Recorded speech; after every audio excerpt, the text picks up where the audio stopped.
I hit record now. Thank you. So I'm going to put this in a PDF. I'll share it, or just in a doc, and I'll put it on the team page so that you guys have access to everything I'm going to be talking about tonight. I feel a little disconnected when I share a screen share, and I just don't feel like I see your faces and your emotions. So tonight I'm going to talk about why setting goals is important and why most people don't set goals.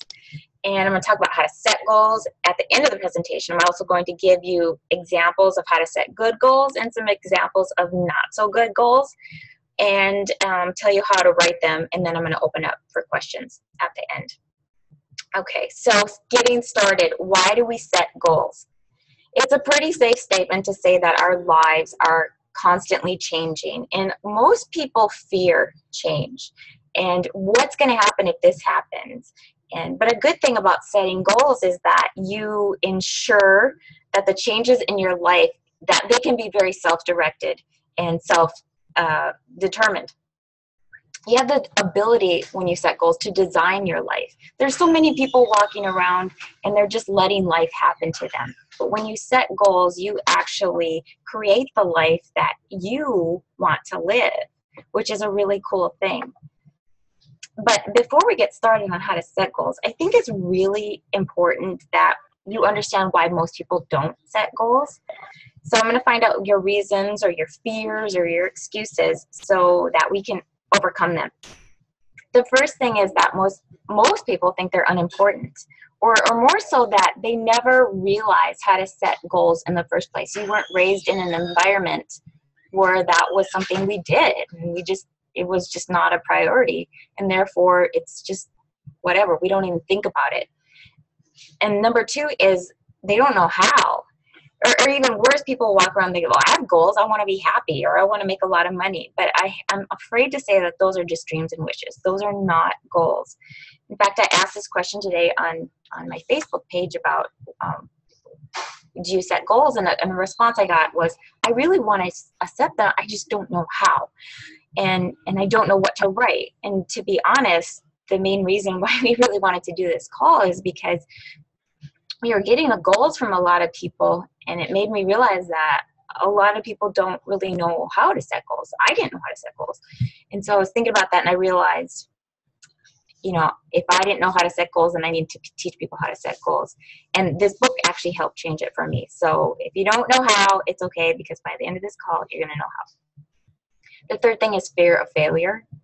We sometimes self-sabotage ourselves unconsciously by, if I don't set those crazy goals, then if I don't hit them, then nothing really happens. It's no big deal. What if I set them and I didn't hit them? I'm like failure. But what we fail to realize is that failure is a part of the process. We have to fail in order to get there. Sometimes we're not going to hit our goal exactly as we thought we wanted to hit it, but along the way, we're progressing, we're moving forward. So don't be afraid to fail. It's fun. And the last thing is fear of rejection. Sometimes a lot of people, they may have these big, audacious, scary goals inside of them, but they share it with one person that is not really alignment with, vision and creating goals. And they're like, you're never going to do that. And they're just crushed. So my suggestion is that you share your goals with our team or people like us, because we want you to dream big. We want you to set the big, scary goals that just make your stomach turn. But if you have friends that, aren't really on board with what you're doing, don't share it with them if you don't want them to crush your goals, or that you're not confident enough to share it with somebody like that. Okay, so now that we know why people don't share goals, we have to understand that goals and purpose are pretty much the same thing. Did you know that the Greek word teleos means goals and purpose? Aristotle actually said that all human action is purposeful in some way. You're only happy when you are doing something that is moving you towards something that you want. So therefore, it's a safe statement to say that your goals must have purpose. Goals give you a sense of purpose and meaning and a clear sense of direction. So the 3 questions that you should start to ask yourself are, what are my goals? Not your goals, not your goals, not his goals. What are my goals? And what purpose am I aiming for? What is my purpose in life? And if I don't know, what makes my stomach turn, And where do I want to be at the end of the day, at the end of the year, at the end of the month? So in Brian Tracy's book, he talks about 12 steps to goal setting. And I don't have time for 12 steps, so I condensed it into 6. So if you want 12, you're going to have to get the book, which you are anyway. And I encourage you to read that. So I condensed them into the ones that I felt that were really important. And the number one thing is to have a burning desire. Napoleon Hill, not Dynamite, talks about this in Think and Grow Rich. And he talks about that burning desire. It has to be something that's so important to you. Not what you think others want, not what you think you should want, what you really feel inside. And the important thing is it may be silly to other people, but if it's important to you, if it creates that feeling, then that's something that's a burning desire in you. Just like, I would tell people all the time, it was that gut-wrenching feeling that I wanted to be able to take my son to school in the morning, and I couldn't. And if I would have told that to some people that, that's a goal, well, yes, it really was to me. That was important. That was super important. It made me want to cry. It still does. Second thing is you got to believe it. In order to achieve a goal, you must believe that you can do it. And this is where most people get stuck because they're like, oh, I believe it, but I just don't know how to do it. I don't know how it's going to happen. You don't have to worry about that. You do not have to worry about the how, because if everything else is in alignment, the how will take care of itself. And the example I always share with people is when I wanted to qualify for Boston Marathon. My friend said, do you want to do it? And I said, well, yeah. She said, then do it. So I was like, okay. So I took pictures of everything in the house that were my qualifying time, and I pasted them everywhere. And I just believed it until it was just part of me. And by the time that day came, for 5 months, that's all I thought about. I thought about that number. Everything was that number. And the day the race came, it's like I was at the finish line. I was already done. I was finished. I knew it would happen. And of course I did it. But the thing is, had I not done it, I would have eventually done it. If the failure is part of the process, right? So it would eventually happen because I own that goal. The third thing is to write it down. And a lot of you, I know we've had you write down your goals, and that's the whole basis of this call. If you've not written your goals after this call, I assure you that you will, because you give power to a goal when you commit it to paper.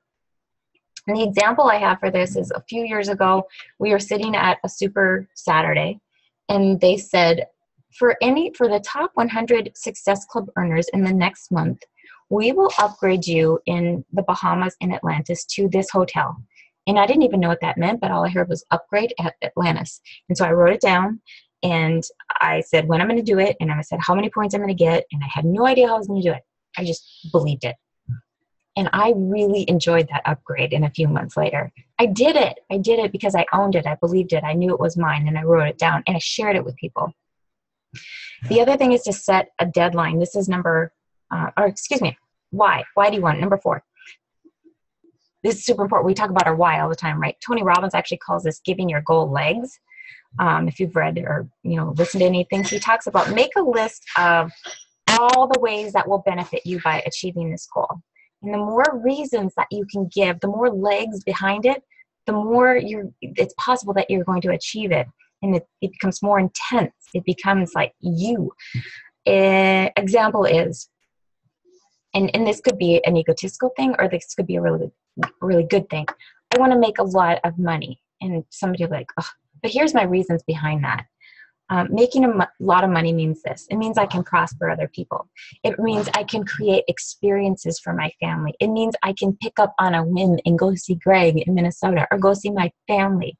It means that I am debt-free. I have freedom. I can do what I want when I want. That's what that means to me. It doesn't mean I have a lot of clothes or I have a lot of things. It's about the experiences for me. And therefore, those are the reasons, the legs behind why I want to do it.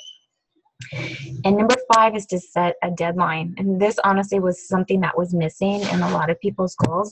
That's why we really wanted to do this. But it's like saying, Craig Holiday, who's a consultant back in the day with Beachbody, he used to say, someday does not exist. There are 7 days in the week, and someday is not one of them. So you need to set a definitive date for when you want to achieve your goal. Because it's like having a target and something to aim at. And sometimes you might hit the target. You might hit it right in the middle. Sometimes you might be a little to the left, and sometimes you might be a little to the right. Sometimes you might not hit it at all. but you have something to aim for. It's like going on a trip without a map or any kind of GPS, have no direction. Let's get in the car and let's hope we get there. That's why I need a definitive date. And the last thing is, and this is my favorite one, it's to visualize it. There's a number of ways that you can practice visualizing a goal. You can do a dream board. When I know that Leanne just posted that all of her coaches are doing that right now, something that I feel is very, very important. You can practice meditation. You can write yourself a vision letter, which I'll share with you at the end of this call, a little bit of the vision letter I've written for myself. You just write that letter as if everything's already happened. And it's fun because you can create like the greatest year you ever want. And that's all there. And then you just own it and you just go after it. So if you're having a little bit of trouble writing your goals and you might think, well, where do I start? So I'm going to give you 5 different areas. And these are general areas, but these are probably areas most people can identify with their lives that they want to create their goals around. The first one is health. Number 2 is family. 3 is finances. 4 is spirituality. And 5 is home. So if you're having trouble, that's a great place to start. And then you have to take action. But that's a whole nother call. Okay, we're just talking about how to actually write them tonight. So I'm going to go now through some examples of each of those, a good example of a goal for those areas, and then a not so great goal and how you can improve upon that. And then I'll open it up for questions. So example of, first of all, you have to understand that goals, when you write good goals, they need to be written in the present tense as if they've happened, not I want, I hope this might happen.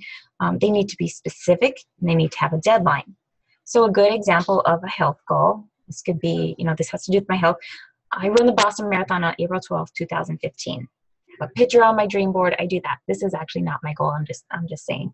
But I have some legs behind it. I know why I want to do it. Maybe what I want to do. I have a date behind it. And it's present tense. A not so good goal would be, I hope to run a marathon someday.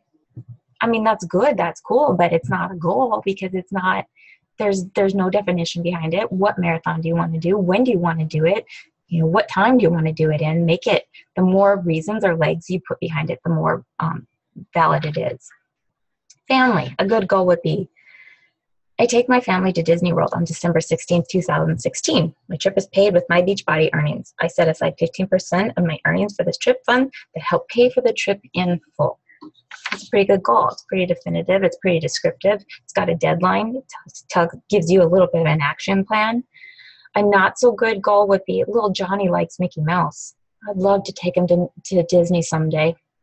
Poor Johnny. You got a reason, but you just don't have any other thing behind it. So how are you going to get him there? When are you going to get him there? How are you going to save money to get him there?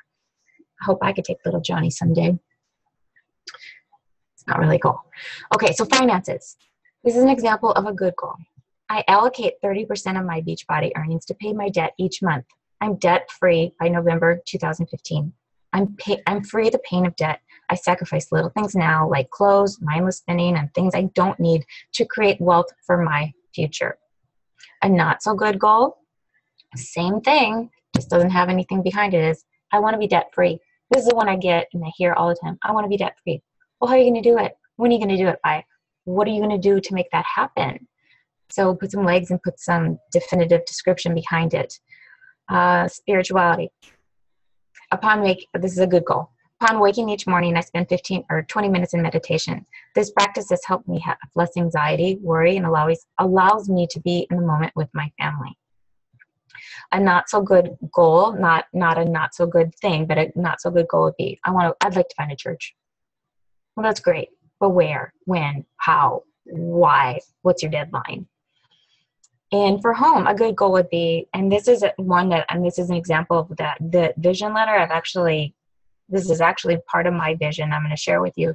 And this is something I've written. It's dated July 2015. This is a description of what I see in my home. Everything is neat, tidy, and has its place. We don't keep clutter. Less is more. We have someone to clean our house every couple weeks to free my time, and this makes me so happy. I love a clean home. We put a deck in our backyard, has beautiful furniture with red cushions for me to sit and drink a glass of wine in the evening. Cedric has his beautiful grill, and we love to be outside in the evenings. This is my peace. I can see this. In fact, I had to share it with you. I made this dream board about 2 years ago, and I put a backyard deck, and I didn't realize I did this at the time, but the furniture on my dream board are red cushion chairs. So I know it's going to happen. And not so good goal is I want to get new furniture. I do too. What's your goal? Okay, so in summary, we really become what we think about most of the time. So that's why goal setting is so important, because you start to create these images in your head of what you want, and you're like positive images. If you're surrounding yourself with, say you want to be debt free, but all you're thinking about is the debt that you're in, you're always going to be in debt. But if you have a clear vision for where you want to be in the future, and if you think of, instead of debt, you think of every time I make this amount of money, this amount goes to there, you're gonna nail that goal. You're totally going to be debt free. Get your mind in the positive. Your outer world becomes a reflection of your inner world. So whatever you're thinking about the majority of the time, that's what you become. So the number one key factor in making your goals reality is your belief system. And how do you create that strong belief system? You got to work on yourself. It all comes back to personal development. That's one of our vital behaviors, right? You have to work on yourself so that you don't just believe your goals, you own your goals. You become your goals. Your goals become your reality. So your action step for this is to get with your upline coach or whoever. And a lot of you, I understand, have already done this, and maybe you want to refine them a little bit. And send them your goals based on what we talked about. You can go in the notes after this and get some more ideas. And if you don't feel comfortable sending them to your upline coach, send them to any one of us, and we're happy to read them and to help you make them a reality. So do any of you have any questions or anything that you want to add, or maybe you want to share your goals with the group? Because we'll be very supportive. Anybody?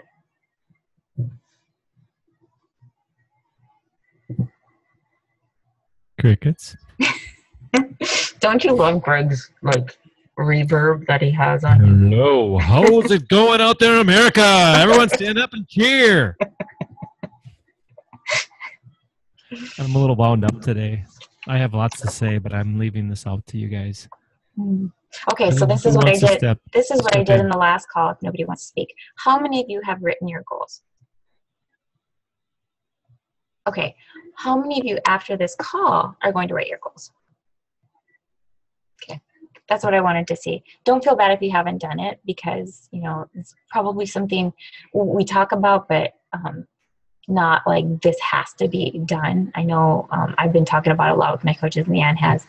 But I just, we've been getting these goals, and we've all said, we need to have a call on this, because we need to show people how to do it, because I didn't know how to do it, and I'm still learning. And also, there's not one exact way how to do this. We talked about this on the 8 o'clock call, that somebody said that this is kind of how she does it. And I said, that's great.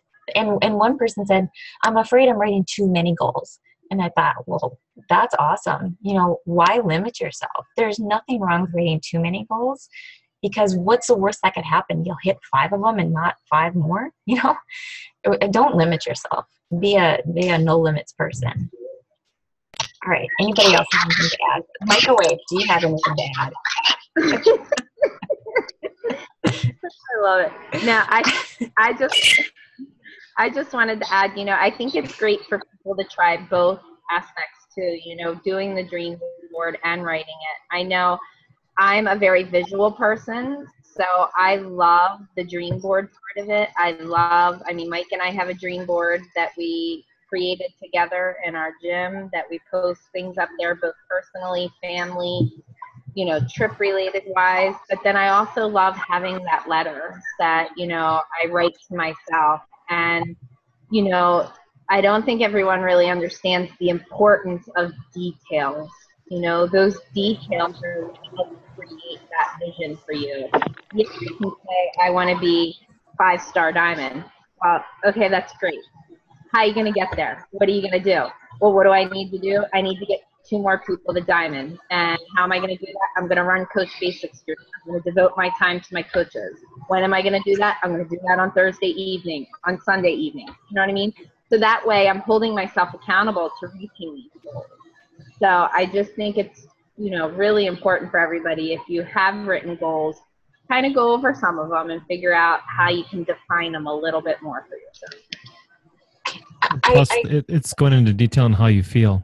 Go ahead, Rhonda. No, go ahead. Like, how the detail, I mean, like, I know we talked about this before, like if it's a car, what's the color of the car? How does it feel when you sit in the car? When you go fast, can you feel the wind blowing in your hair? I mean, the more detail, you want to taste it.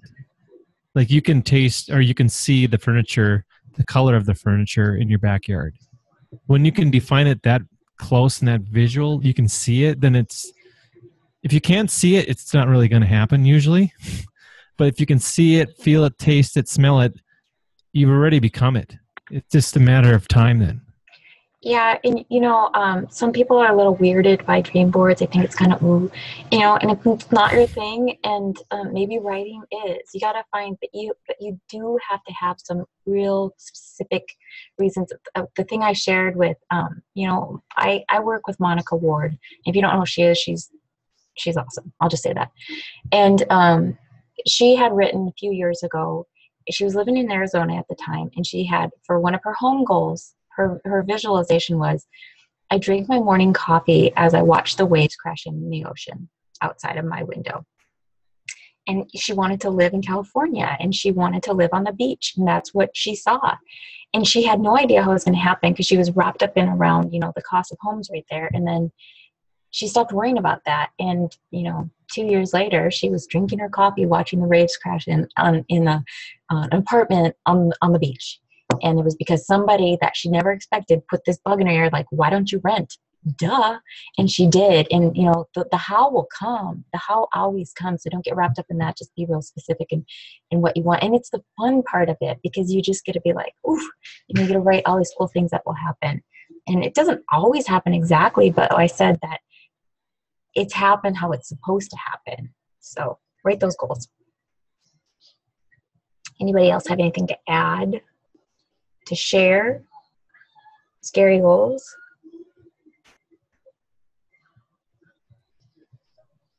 Okay, so I'm going to share these notes with you on the team page. And like I said, if you have not written them, please do. Or if you want a little more support, get with one of us. I know that a lot of you have already done it, but I would love to have every single one of you write your goals specifically, write your vision specifically. Or if you haven't done a dream board, do that. And then, we could retouch the subject in 6 months, and it would be a really fun exercise to see how many of you have actually crushed some of those things. So I think that let's get Julie Fasano on that right now. She was on the last call, and I made sure that I said Napoleon Hill, because she was like, she would have nailed me on that. Not Napoleon Dynamite. That's an old Team Dynamo Rhonda faux pas. We'll have to have a list of all the little crazy inside jokes sometime. Yeah. It's at one of the next events. Crust it, rock it. Okay, you guys, thank you for being on this call, and I will put the notes in the team page. Have a great night. Start writing your goals. Can't wait to hear them. Bye-bye.